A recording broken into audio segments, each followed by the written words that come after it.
Hello everybody, this is a short video to talk about the sword in the stone, and I want to show you what I think the sword in the stone actually is. And I also want to say thank you to all the subscribers. 8,000 subscribers, that is so awesome. And the legend is that young Arthur pulled a metal sword out of a stone, but I'm suggesting it's actually something else. This is in central Ireland, the Hill of Tara. This is the Stone of Fowl, and this is absolutely incredible because if, according to legend, you talk to it, it'll tell you if you're the King of Ireland. So it is stones which confer kingship. Same with the Stone of Scone, taken by Edward Longshanks and put under his coronation throne so that only he could coronate Scottish kings in future, or so he thought, because they took their power from the stone. That was an essential part of their kingship. Here are the rollright stones, central England. These were essentially giants turned to stone, according to ancient legend. And this is the legend that this is part of the King Arthur legend as well, because it's as if there's a statue of an old king holding a sword, and you take his sword out of the statue.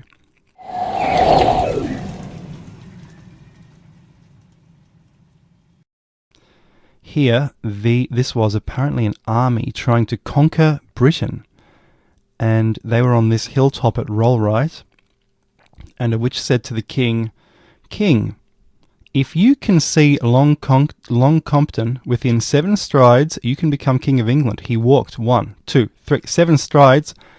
Suddenly, his view of Long Compton was blocked by the barrow of the Archdruid, and the witch said, "Well, you couldn't see it. You're going to be turned to stone as punishment." And they're all turned to stone. One of these is the King's Stone. A little way away are the Whispering Knights, and these are also interesting stones. Apparently they were plotting to kill the king anyway, so he was dead one way or another, and they were turned to stone as well, just for the fun of it. And this is in Corsica, and as you can see, it is a king, or a statue of someone of power, holding a sword. And I put it to you, this is the sword in the stone.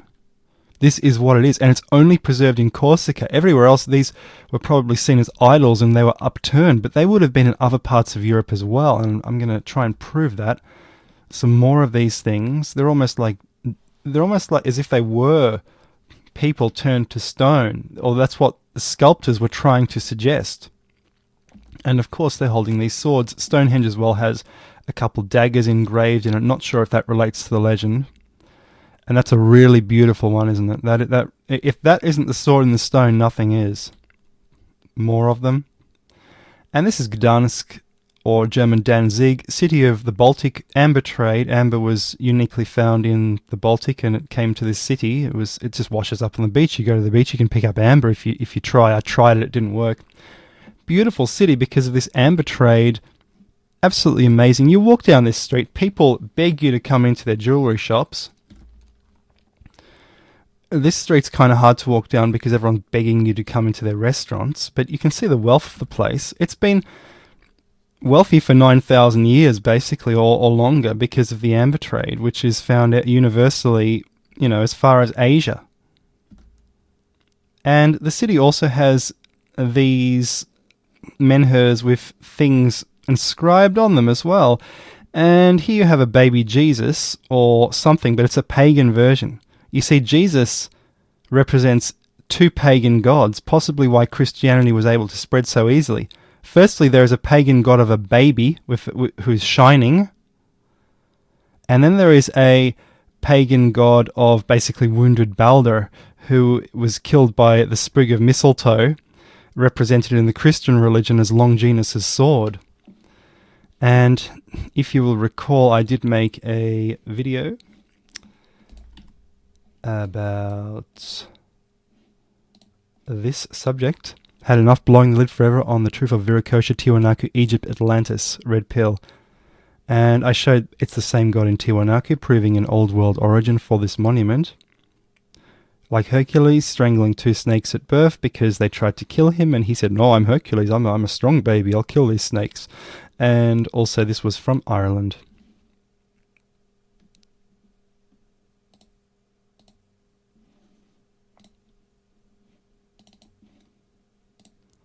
I'm not sure if there are any swords in these. This one's drinking from a cup or something, and they're anthropomorphic sculptures, pink granite. They're known as Prussian hags. The Old Prussian culture. The Prussians were basically exterminated by the Teutonic Knights, who took over and they became the New Prussians, and they were successors of the Templars. So the Templars might have been victims in France, but I can assure you they were not victims elsewhere. And their state became extinct. Now, these are some rather interesting sculptures here. They don't have the sword, but I want to show you that this religion was everywhere, and there could have been many more of these with swords, especially in England. These are statue menhirs on Stonehenge, the blue stones.